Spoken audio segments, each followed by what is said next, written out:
विशाल परदेशी सडक सुरक्षा अभियान 2025 परवा करेंगे सुरक्षित रहेंगे या कार्यक्रमात पुन्हा एकदा उपस्थितांचं खूप खूप स्वागत। मंडळी, गेल्या वेळी आपण दुसऱ्या टप्प्यात भेटलो होतो आणि त्यावेळी आपण सडक सुरक्षा अभियान 2024 मध्ये संवेदना का सफर असं म्हणत खरं तर वाहतुकीचे नियम त्याबद्दलची जनजागृती आणि रोजच्या जगण्यात हे नियम पाळत असताना आपण कसं असायला हवं याबद्दलचा संवाद साधला होता। मला असं वाटतं त्यातल्या पुढल्या आवृत्तीतल्या संवादाची वेळ आलेली आहे, म्हणून तर यंदा आम्ही असं म्हणतोय की परवा करेंगे सुरक्षित रहेंगे।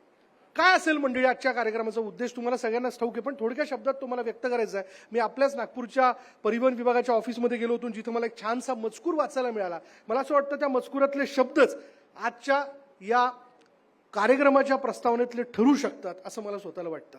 चला, मी ते व्यक्त तुमच्या समोर करतोय। जन्म मृत्यू नैसर्गिक आहे, तर अपघात अनैसर्गिक आहे।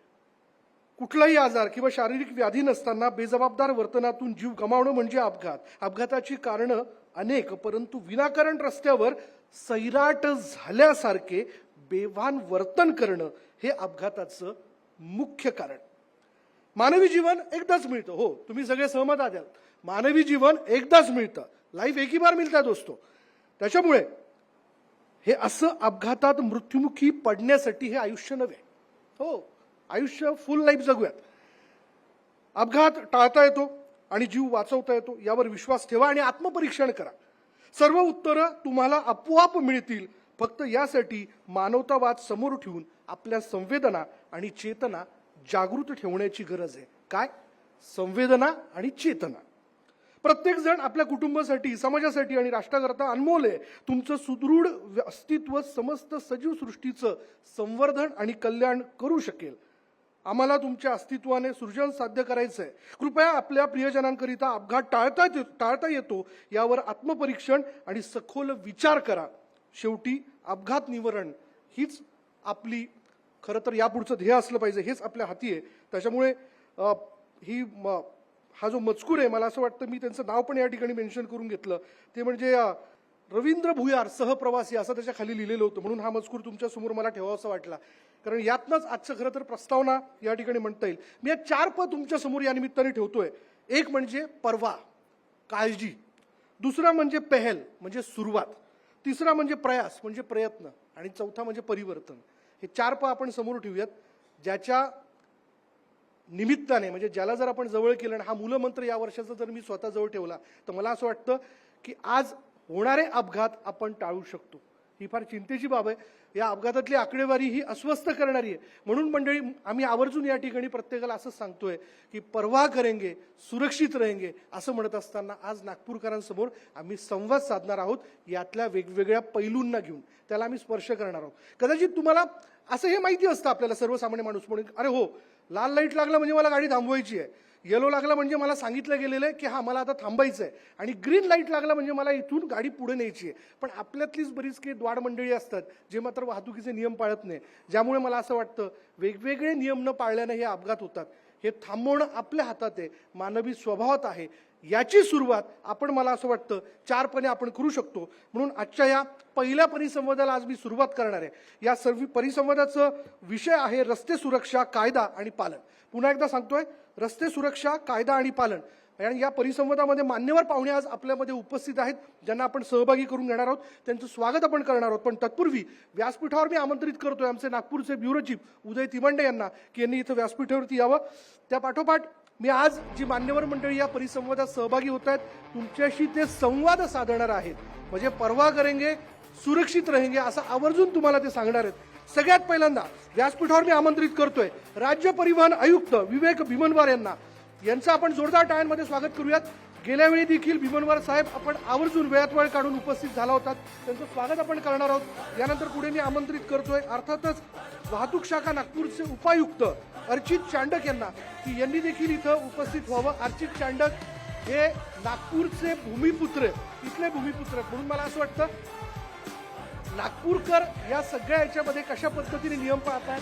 पुढे मी आमंत्रित करतोय रवींद्र कासखेडीकर यांना, जे जन आक्रोश संस्थेचे संस्थापक सचिव आहेत, यांनी देखील आवर्जून या ठिकाणी उपस्थित व्हावं मी विनंती करेल। आपलं तिघांचे खूप खूप स्वागत। मी विनंती करेल आपण स्थानापन्न व्हावं। उदय तिमांडे आपल्याला मी विनंती करेल आपण समोर स्थानापन्न व्हायचंय।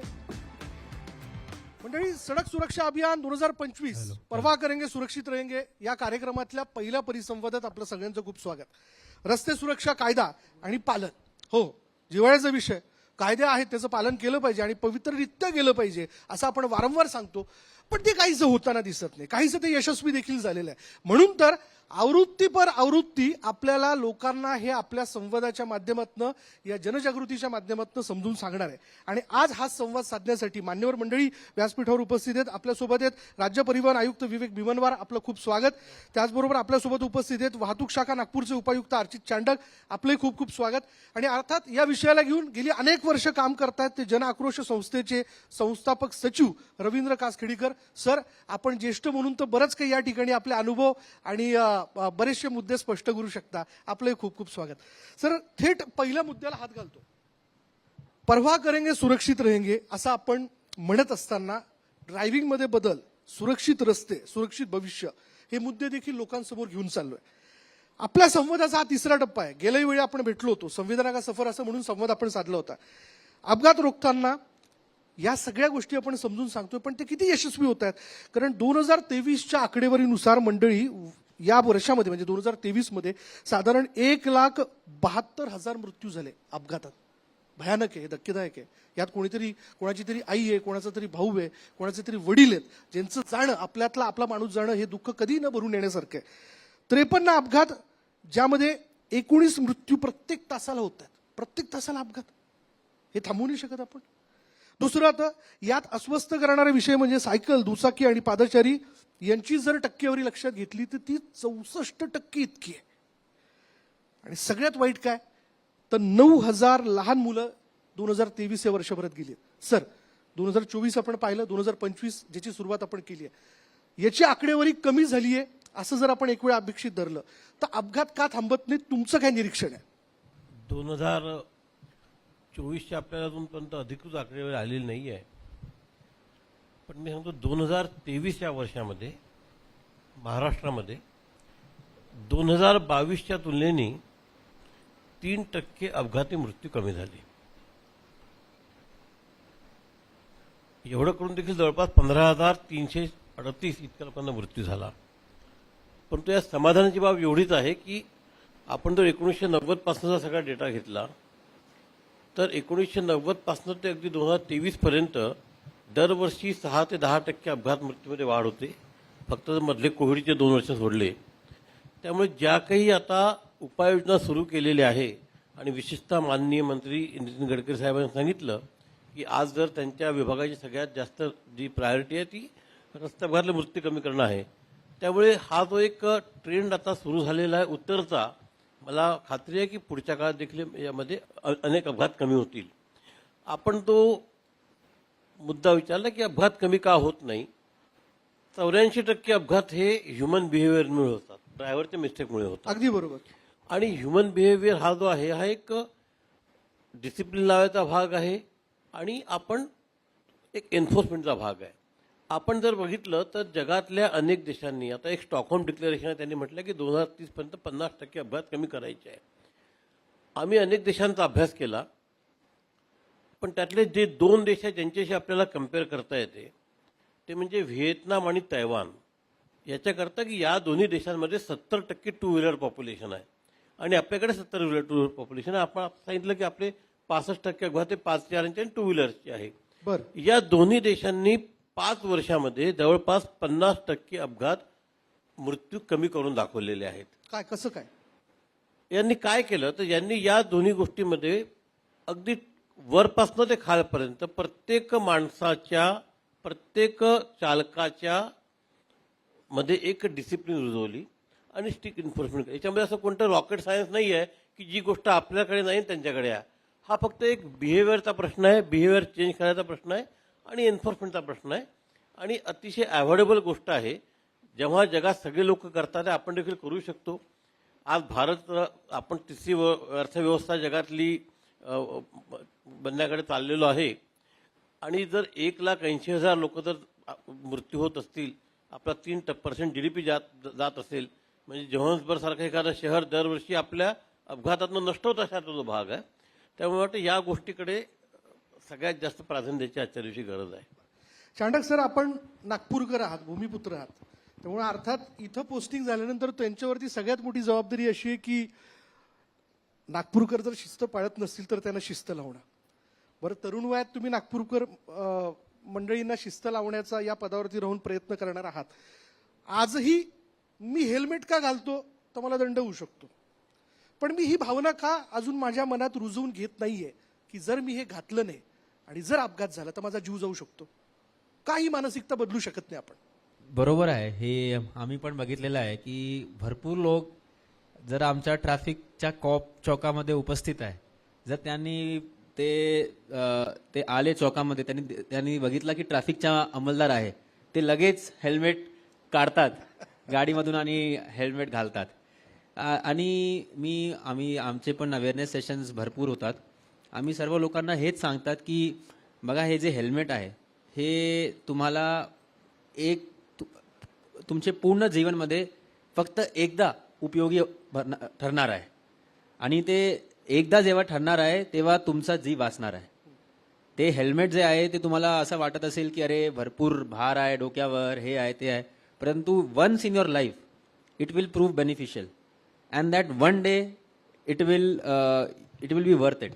आणि जे आपण जे म्हटलं आहे की जे बिहेवियरल चेंज, जे सरांनी पण म्हटलेलं आहे, आता मी आपल्याला 2024च्या आकडेवारी सांगतो जे आमच्या अनालिसिस झालेलं आहे. आपल्याला नागपूरमध्ये अराउंड 345 फेटॅलिटी झालेली आहे. बापरे. म्हणजे 345 लोकांचा जीव गेलेला आहे ॲक्सिडेंट्समध्ये. आणि याच्यामध्ये जे आमचं जे अनालिसिस झालेलं आहे याच्यामध्ये अराउंड 230 पीपल यांचा जे जीव गेलेला आहे that has gone because of over speeding आणि डेंजरस ड्रायव्हिंग. बरं. आणि रॅश ड्रायव्हिंग, ओव्हर स्पीडिंग आणि रॅश ड्रायव्हिंग. आता 1 महिना अगोदरच यशोधरा नगरमध्ये काही 2 मुलं होते बाईकवर, ते दारू पिऊन होते. त्यांनी असं झिगझॅग काही केला आणि ते गाडी डॅश झाली त्यांची. रस्त्याच्या बाजूमध्ये पाईप होते, मोठे पाईप होते, त्याच्यामध्ये ते आतमध्ये गेले आणि त्यांचा जीव गेला. तर हे जे रॅश ड्रायव्हिंग आहे, ओव्हर स्पीडिंग आहे, that is about your behaviour. आता पण आम्ही सायलेन्सर्सवर 440 सायलेन्सर आम्ही डिस्ट्रॉय केले. का मुळे डिस्ट्रॉय केले? बिकॉज दिस सायलेन्सर, जे मॉडिफाईड सायलेन्सर हे बाईकवर लावतात, this is closely related to over speeding. म्हणजे जितका तुम्ही स्पीड करणार त्याची ते आवाज येणार. म्हणजे ध्वनी प्रदूषणही आहे आणि शिवाय अपघात. Exactly, it is related to over speeding. म्हणजे नॉट जस्ट नॉइज पोल्युशन, ते ध्वनी प्रदूषण सोबत ओव्हर स्पीडिंग पण त्याचा एक भाग आहे. त्याच्यामुळे ते पण आम्ही एक मोहीम घेतलेला आहे. आणि हे जे बिहेवियरल चेंज आहे, आम्ही तर प्रयत्नशील आहोत. भरपूर चौकामध्ये ट्रॅफिकचे अंमलदार पण असतात, हे करतात, परंतु आमचं पण लोकांना हेच म्हणणं आहे की बघा, तुम्ही हेल्मेट आम्हाला बघून नको घाला. आणि इट इज ॲक्च्युली फनी की आम्ही तुम्हाला फाईन करतोय तुमच्या सुरक्षेसाठी. इथे जर आपण याचा मूळ बघितला, आम्ही तुम्हाला फाईन करत आहे 1000 रुपये तुमच्या सुरक्षतेसाठी. This is not done. We have to take care of ourselves. बिलकुल नियम हे पाळायचे असतात, पण ते आपल्या सुरक्षेसाठी आहे, हे तितकंच आपण समजून घेणं फार आवश्यक आहे. सोमनवार हायस्कूलचे बरेचसे विद्यार्थी आज प्रतिनिधी म्हणून या ठिकाणी उपस्थित आहेत. रामदास पेठ इथलं हे हायस्कूल आहे. हे पुढचे चालक आहेत. जे खरं तर माझ्या घरात देखील माझी पुढची जनरेशन हळूच, मी पत्रकार म्हणून जर कधी गाडीवर असेल आणि काही इमर्जन्सी कॉल असेल, मी जर उचलला तर माझं लेकरू सुद्धा मला सांगायला अजिबात बिथरत नाही की पप्पा, मोबाईल गाडीवर गाडी चालवताना उचलणे चुकीचं आहे, गाडी बाजूला उभी करा आणि मोबाईलवर बोला जे काय बोलायचं ते. तर आपल्या घरातली लोक सुद्धा आपल्याला नियम शिकवण्यासाठी सज्ज आहेत. कासकडी सर, मला आपल्याकडे यायचं आहे. आज एकूण जो वयाचा टप्पा तुम्ही गाठलाय, जो बदल या राज्यात तुम्ही होताना बघताय, जनआक्रोश संस्थेच्या माध्यमातून तुम्ही काम करताय, मी जसं मानसिकतेच्या संदर्भात बोललो, मला असं म्हणायचंय की वाहतुकीचे नियम जे आहेत ते पाळण्यासाठी आहेत, ते स्वतःच्या सुरक्षेसाठी आहेत. पण आता मोठ्यांना सांगून सुद्धा सिग्नलवरती जर तुम्ही कधी उभे असाल तर कोणीतरी 15 लोकांमधला 16वा 17वा द्वाड मनुष्य असतो की जो लाल सिग्नल पडल्यानंतर सुद्धा सिग्नल तोडून पुढे निघून जातो. आज लहानांना सुद्धा शालेय अभ्यासक्रमापासून हे नियम सांगण्याची गरज निर्माण झाली आहे का? प्रश्न फार क्लिष्ट आहे, एक लाईनमध्ये उत्तर देण्यासारखा नाही आहे. मी थोडं आपल्याला बॅकग्राऊंडमध्ये नेलं आहे की सुप्रीम कोर्टनी ट्रॅफिकबद्दल 4 गोष्टी इसेन्शियल सांगितल्या आहे. बरं. इंजिनिअरिंग, एन्फोर्समेंट, एज्युकेशन आणि इमर्जन्सी. आपण समजा विचार केला की आपण किती एनर्जी एज्युकेशनसाठी खर्च केली, तर असं वाटेल की गाड्यांचं एज्युकेशन जे आहे, ड्रायव्हिंगचं एज्युकेशन जे आहे, ते आपल्याकडे टोटली निग्लेक्टेड आहे. एज्युकेशनच्या व्यवस्था ज्या आहेत त्या नसल्यामुळे 70-75 वर्षामध्ये आपण या स्थितीला पोहोचलो आहे. बर आपण या गोष्टींकडे लक्षच दिलं नाही की जशी टेक्नॉलॉजी वाढते तशी तो चालवणारा माणूस जो आहे त्याची सुद्धा स्किल वाढलं पाहिजे. बर त्याचा कॉन्फिडन्स निर्माण झाला पाहिजे.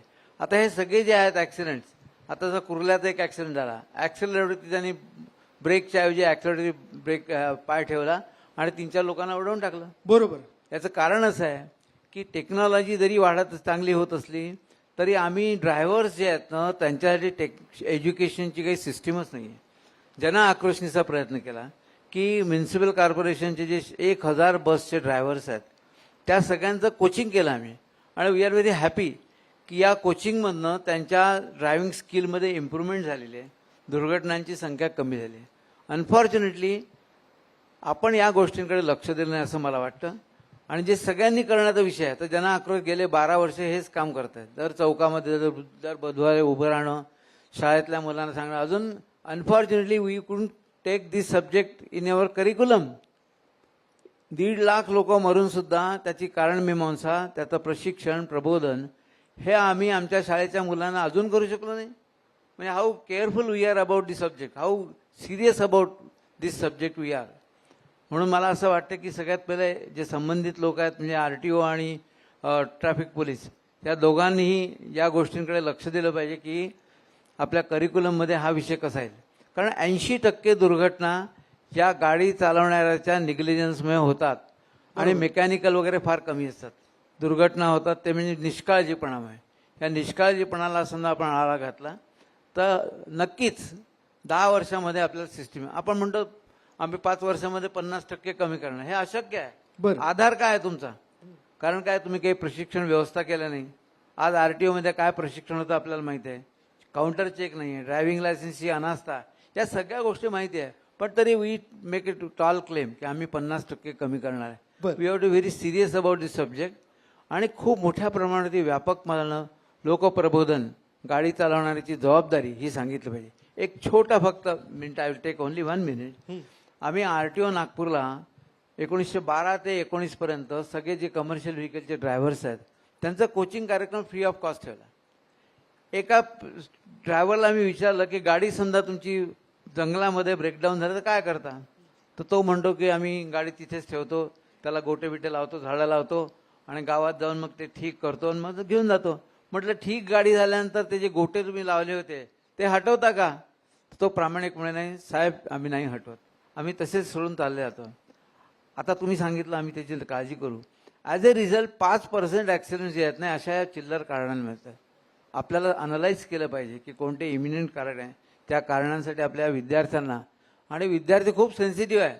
आम्ही 12 वर्ष लाखो विद्यार्थ्यांना शिकवलं आहे. It will not be high tall claim की आम्ही लाखांमध्ये विद्यार्थ्यांना शिकवलं आहे आणि आम्हाला ते मोठे झालेले मुलं जेव्हा गाडी चालवतात भेटतात, काका तुम्ही शिकवलं होतं आम्हाला. तर हा प्रकार जो, हा उपक्रम जो आहे हा देशव्यापी व्हायला पाहिजे. आणि सरकारने याच्याकडे पाहण्याची दृष्टिकोन खानापुरती म्हणून करू नये की 50 कार्यक्रम झाले. त्या प्रत्येकाला किती सिन्सिअरिटी केलं. मी दोष नाही देत आहे, प्लीज डोंट मिसअंडरस्टँड मी. तुम्ही सूचना देताय, दोघांच्या नाही. कोर्टमध्ये तुम्ही बॉल ढकलले नाही, आणि द्यावं लागेल त्यांना. आणि मी I am only identifying the grey areas. We want to say की बा ही these area we must improve, आणि as a result in time to come आपण इम्प्रूव्हमेंट इन ॲक्सिडेंट नक्की होईल. कारण training is very important. Training is neglected part and there is no provision in RTO also की तिथे उभं राहावं. हे आता नवीनच प्रकार सुरू झाला. ऑनलाईन पेमेंट मिळतं, RTO जातही नाही लोक. मग कोण ट्रेन करणार आहे? तो गाडीवरती बसतो आणि गाडी चालवतो. तो क्लीनर जो असतो ना टपऱ्या, तो मी विथ ड्यू रिस्पेक्ट, तो माझा ना क्लीनरचा होतो ड्रायव्हर. हा, त्याला काही माहित नाही कोणता गिअर आणि काय, पठ्ठे बैठ जा आणि झाला बसला तो. आता लोकांचा जीव जाणार नाही तर काय होईल. हे स्ट्रिक्ट एरियाज या ग्रे एरियाज आहे. We must improve upon that. Thank you.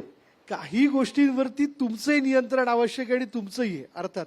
त्यामुळे या गोष्टीला तुम्ही उत्तर दिलं पाहिजे मला असं वाटतं विमोदकर साहेब. नाही, अतिशय चांगले आणि महत्त्वाचे मुद्दे रवीजी आपण या ठिकाणी सांगितलेले आहेत. आणि आम्ही जेव्हा म्हणतो आहे की आम्ही हे अपघात कमी करण्याकरता कटिबद्ध आहोत, त्यातली एक छोटीशी पायरी आम्ही मागच्या वर्षी केली की मागच्या वर्षी आमचे अपघात थोडे कमी झाले. परंतु या सगळ्या गोष्टींकरता आम्ही काही अनेक उपाययोजना केल्या. सगळ्यात पहिले जसं आपण सांगितलं की ड्रायव्हर्स ट्रेनिंग, ड्रायव्हर चांगले तयार झाले पाहिजे. आता याकरता आम्ही ऑटोमेटेड ड्रायव्हिंग ट्रॅक करतोय. आज आपल्याला माहिती आहे की एक पुण्याला ऑटोमेटेड ट्रॅक गडकरी साहेबांनी आपल्या 2016 करून दिलेला आहे आणि भारतात 5-6 ठिकाणी असे ट्रॅक आहेत. त्या ऑटोमॅटिक ट्रॅकवर काय असतं की त्यांनी ड्रायव्हरनी गाडी चालवली की तिथले सेन्सर्स आणि कॅमेरा, तिथं AI बेस कॅमेरा आहे, ते त्याचं मूल्यमापन करतात. आणि या ठिकाणी जे फेलियरचं पर्सेंटेज आहे ते 30 ते 35% आहे. म्हणजे ती टेक्नॉलॉजी ही ओळखते की तो उत्तम प्रशिक्षित आहे ड्रायव्हर आहे किंवा- की नाही. त्यांनी ज्यांना लायसन्स घ्यायला जातात त्या ठिकाणी 30 ते 35% हे फेल होतात. आणि ट्रॅडिशनल आमच्या RTO मध्ये आज आम्ही जे लायसन्स देतो आहे, दुर्दैवाने त्याच्यामध्ये फेलियर पर्सेंटेज 1% कमी आहे.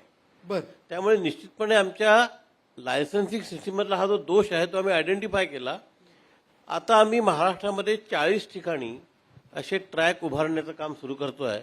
रवीजी, पुढच्या 1 वर्षाच्या सगळे आमचे ट्रॅक तयार होतील आणि त्याच्यानंतर आपल्याकडे चांगले ड्रायव्हर तयार होतील. दुसरा मुद्दा, रोड सेफ्टीचा हा विषय होता. मुळात याच्यामध्ये एक ओनरशिपचा अभाव होता की हे कोणी काम करायचं. आपण जर बघितलं की जिल्हा स्तरावर काही आपल्याकडे रस्ता सुरक्षा समित्या होत्या, त्यांना काही आर्थिक अधिकार नव्हते. किंवा आता एक आम्ही DPDCची योजना सुरू केली जिल्हा वार्षिक योजनेअंतर्गत. त्यामध्ये एक निधी दिला प्रत्येक जिल्ह्याला आणि त्या जिल्ह्यातले मग कलेक्टर असतील, SP असतील, सिव्हिल सर्जन आहेत, RTO आहे, NHAIचे अधिकारी आहे, हे सगळे विचार करतात आणि त्याचा त्यांनी अभ्यास करतात की आपल्या जिल्ह्यामध्ये ॲक्सिडेंट कशामुळे होतात आहे, त्याला काय केलं पाहिजे.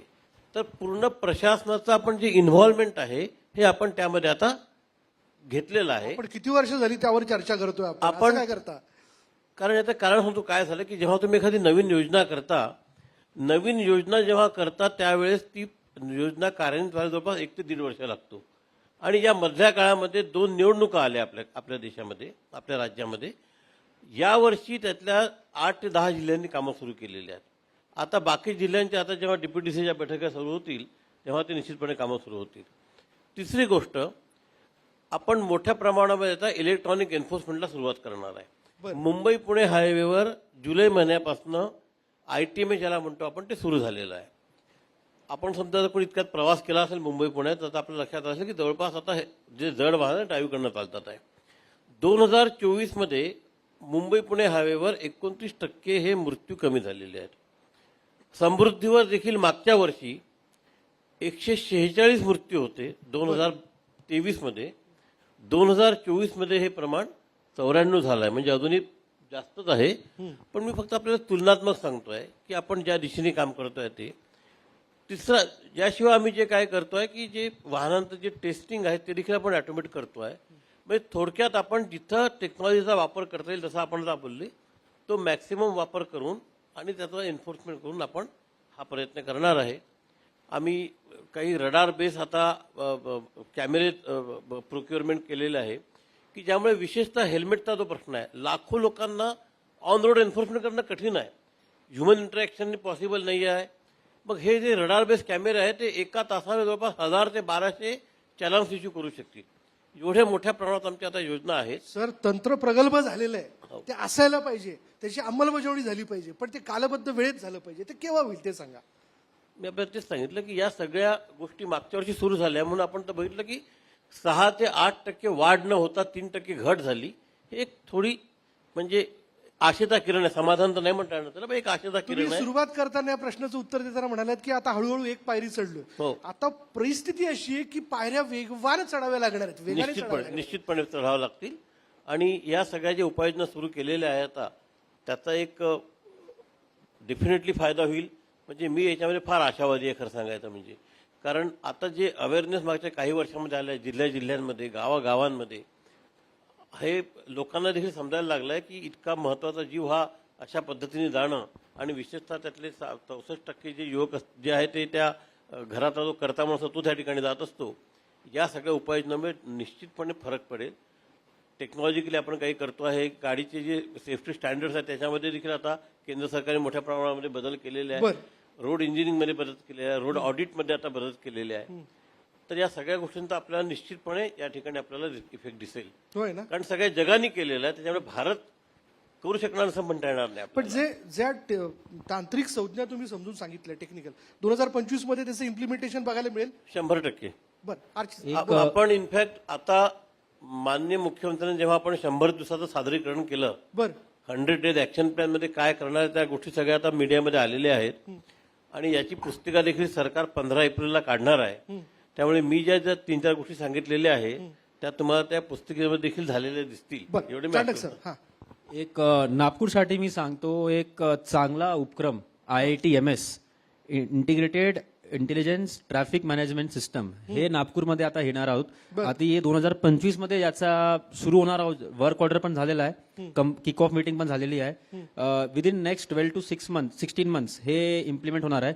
याच्यामध्ये ऑटोमॅटिक AI बेस्ड तुमचे सिग्नल्स राहणार, जे आपले नागपूरचे सर्व सिग्नल्स आहे बरं they will be AI based. म्हणजे की for example you are standing आणि तुम्हाला दिसेल की तिथे ग्रीन सिग्नल आहे परंतु तिथे कोणतीही गाडी नाही, बरं तर ते सिग्नल ऑटोमॅटिकली टाइम चेंज करणार. बरं एक याचा एक हे असणार. हा. सेकंड याच्यामध्ये RLVD असणार, बरं रेड लाईट व्हायोलेशन डिटेक्शन. बरं म्हणजे की काय ट्रॅफिकचे कॉपची गरज नाही तिथे. जर तुम्ही रेड लाईट मध्ये तुमची गाडी गेली ते ऑटोमॅटिक तुम्हाला चलान येणार. बरं आणि भरपूर violations, stop line, wrong side, red light jumping, helmet, seat belt, हे सर्व काही काही ठिकाणी आम्ही ते गृहीत धरलेले आहे की कुठे कुठे आम्हाला ते लावायचं आहे. ते ऑटोमॅटिक चलान सिस्टम हे सुरू असणार आहे, हे होणार आहे. तर हे विदिन जसं आपण म्हटलं की कधी होणार, ते ह्या वर्षीच हे होणार आहे. आणि याचा पण आपल्याला काही एक बेनिफिट दिसेल याच्यामध्ये पुढच्या कालामध्ये. बरं कासखेडी सर, मी आपल्याकडे येतोच, पण आमचे एक मित्रांनी फार गमतीशीर पद्धतीने सांगितले. एक दिवशी मी म्हणे माझ्या सासूरवाडीच्या लोकांना घेऊन गाडीत निघालो आणि गाडी एका स्पीडला गेली आणि त्यानंतर अचानक ब्रेक लागेनाच. तर सासूबाई माझ्या शेजारी बसले होते म्हणे. तर त्या ठिकाणी सासूबाई माझ्यावरती भयानक चिडल्या की हे कसं काय. पण मनातल्या मनात मी म्हणलो बरे सासूबाई सोबत येत ना ब्रेक लागत नाही. पण ठीक आहे, गमतीचा विषय खरं तर या चर्चेतल्या गमतीचे मुद्दे झाले. पण जाता जाता कासखेडीकर सर, या दोघांनीही काही टेक्निकल डेव्हलपमेंट ज्यामुळे आपण अपघातांवरती मानवी चुकांवरती मात करू शकतो याबद्दल सांगितलं. याबद्दल तुम्हाला काय सांगायचंय? कारण शेवटी नागरिकांचा सहभाग याच माध्यमातून खरं तर हे साध्य होऊ शकतं. टेक्नॉलॉजी भले किती तुम्ही सुपर बसवा, पण माणूस चुकला की सगळाच गोंधळ होतो. विषय असा आहे की बुवा टेक्नॉलॉजी आपण ॲडव्हान्स करूया, पण आपण हाफ वे कोणतेही निर्णय जे घेतो ना ते पूर्ण होलिस्टिक विचार न करताना घेतो. त्याच्या आपला हास्य होतं. विशेषतः 2 माझं म्हणणं हेल्मेट समोरच्याने मागच्या दोघांना लावा. पण आता याच्या अगोदर या व्हेकलच्या डिझाईनबद्दल विचार व्हायला पाहिजे होता की हा हेल्मेट ठेवणार कुठे. ही सबब झाल्यामुळे ती जी स्कीम आहे ती फ्लॉप होईल. आपण मागच्या 2 वर्षापूर्वी आठवत असेल आपल्याला, नागपूरमध्ये हेल्मेटबद्दल जी स्थिती होती त्याच्यापेक्षा 100% इम्प्रूव्ह झालेली आहे. बरं नागपूरमध्ये 90% लोक हेल्मेट लावतात. याचा मी क्रेडिट जनाक्रोश नाही घेणार. आम्ही माझं म्हणणं रॅली काढली होती, आम्ही चौकांमध्ये हे सांगितलं आणि याच्यात इतकं इझी ट्रान्सफॉर्मेशन झालं की लोकांना वाटलंच नाही की आपण काही खूप विशेष करतोय. आणि helmet has become part of our life. बरोबर. Seat belt has also become part of life. म्हणून आपल्याला हे सातत्याने चालवलं पाहिजे. आता जे सरकारने मला 3-4 ट्रेनिंग सेंटर्स काढले, दे आर सो कॉस्टली. इतके दूर आहेत ते की ते व्यावहारिक नाही आहे. रायपूरचं स्टॅटिस्टिक्स मला माहित आहे, नागपूरचं आता कळेल आहे. थोडक्यात सांगायचं असं की हे ॲक्सेसिबल पाहिजे. आणि education, again coming back to that point, की बा अगदी छोट्या छोट्या गोष्टी जे ॲक्सिडेंट्स होतात ना they can be improved. Counselling नाही, ॲक्सिडेंट झाल्यानंतर त्याला एकत्र बसवणं आणि सांगणं, ही गोष्ट आमची खूप इच्छा होती की बाबा सकाळी 2 दिवसामध्ये जितके ॲक्सिडेंट झाले त्या सगळ्यांना बोलवायचं, त्यांना सांगायचं, काउन्सिलिंग करायचं की बाबा हे तुझं चुकलं. आणि याच्यात पनिशमेंट जी आहे ना हा भाग फार गौण आहे. मी तर म्हणतो की पनिशमेंट आम्ही तुम्हाला फ्री सोडू, पण तुम्ही या काउन्सिलिंगला या, जी शिकवा. तुमची गव्हर्नमेंटला याच्या थ्रू रेव्हेन्यू मिळवायचा या मला विश्वास नाही आहे. Government is not depending on this for revenue. गव्हर्नमेंटला लोकांना शिक्षा व्हावी, थोडंसं सिरियस व्हावं म्हणून. पण त्याच्याऐवजी समजा त्यांना 2 तास काउन्सिलिंग करायला सांगितलं आणि टू दी एक्सटेंट मॉकरी केली पुण्याला. त्या जजनी त्यांना लेख लिहायला सांगितला. आता इतकी थट्टा नको करायला की त्याला लेख लिहायला लावा. पण त्याचं गांभीर्य मानणं समजण्याच्या दृष्टीने सगळ्यांनी होलिस्टिक विचार केला पाहिजे. एक विभागाने करणं दुसऱ्याने न करणं असं नाही. इंजिनिअरिंग आणि enforcement they are very important and coupled with that our education part will do a great thing. जी सर फार हा फक्त एक पॉझिटिव्ह जे उपक्रम झालेला आहे हा. त्याचा एक एक्झाम्पल देतो. हा. आमचा नेहमी जिथे ऍक्सिडेंट ब्लॅक स्पॉट्स असतात आमचे व्हिजिट असतात आणि आम्ही अनालाइज करतात ब्लॅक स्पॉट्स. तर एक उमिया कटिंग म्हणून नागपूरमध्ये आहे. तिथे नेहमी दर महिन्या 1-2 फॅटल होत असतात. तर उमिया कटिंग मध्ये आम्ही तिथे गेलो होते. आमची पूर्ण टीम गेली होती. सेव्ह लाईफ फाउंडेशन पण एनजीओ तिथे गेले होते. तिथे आम्ही रम्बलर्स लावले, एक टेम्पररी सिग्नल लावला कारण की ते मोठा एक हायवे होता. बर. तिथे हजार्ड मार्कर लावला, कॅट आईज लावले आणि लोकांची पण एक मीटिंग घेतली होती गावच्या लोकांची. तिथे आफ्टर दॅट मेजर्स ते जे नेहमी प्रत्येक महिना 1-2 फेटल होत असतात जी. ते 0 झाले. बिलकुल इन लास्ट 7 मंथ्स हे उपक्रम झाला मई 2024 मध्ये. बर. आता लास्ट 7 मंथ्स ते उमिया कटिंग जे ब्लॅक स्पॉट आहे तिथे एक पण फेटल झाला नाही. म्हणजे आपण करू शकतात. बिलकुल करू शकतो आपण. मला बसमध्ये चढल्यानंतर एक वाक्य आवर्जून वाचायला मिळतं जे खरं तर चालकाच्या समोर लिहिलेलं दिसतं. ते म्हणजे आजचा दिवस शून्य अपघाताचा. आणि हे वाक्य केवळ फक्त त्या चालकाकरता नाहीये, तर आपण जेव्हा घरातनं आपली दुचाकी असेल, चारचाकी असेल घेऊन बाहेर पडतो त्या प्रत्येकाकरता आहे. त्याच्यामुळे मंडळी नियम पाळणं फार आवश्यक आहे. जसं आपण म्हटलं की फळ्यातला गोडवा हा माणसाच्या मनात आणि माणसाच्या मनातला हा गोडवा जो आहे तो नियमातला देखील आपण लक्षात घेतला पाहिजे. आणि तो गोडवा लक्षात घेऊन नियम पाळण्यापेक्षा ते माझ्या करतायत, माझ्या सुरक्षेकरतायत हे समजून घेऊन चालणं फार आवश्यक आहे. आपल्या तिघांचे खूप खूप धन्यवाद. हा छानसा संवाद आपण साधलात.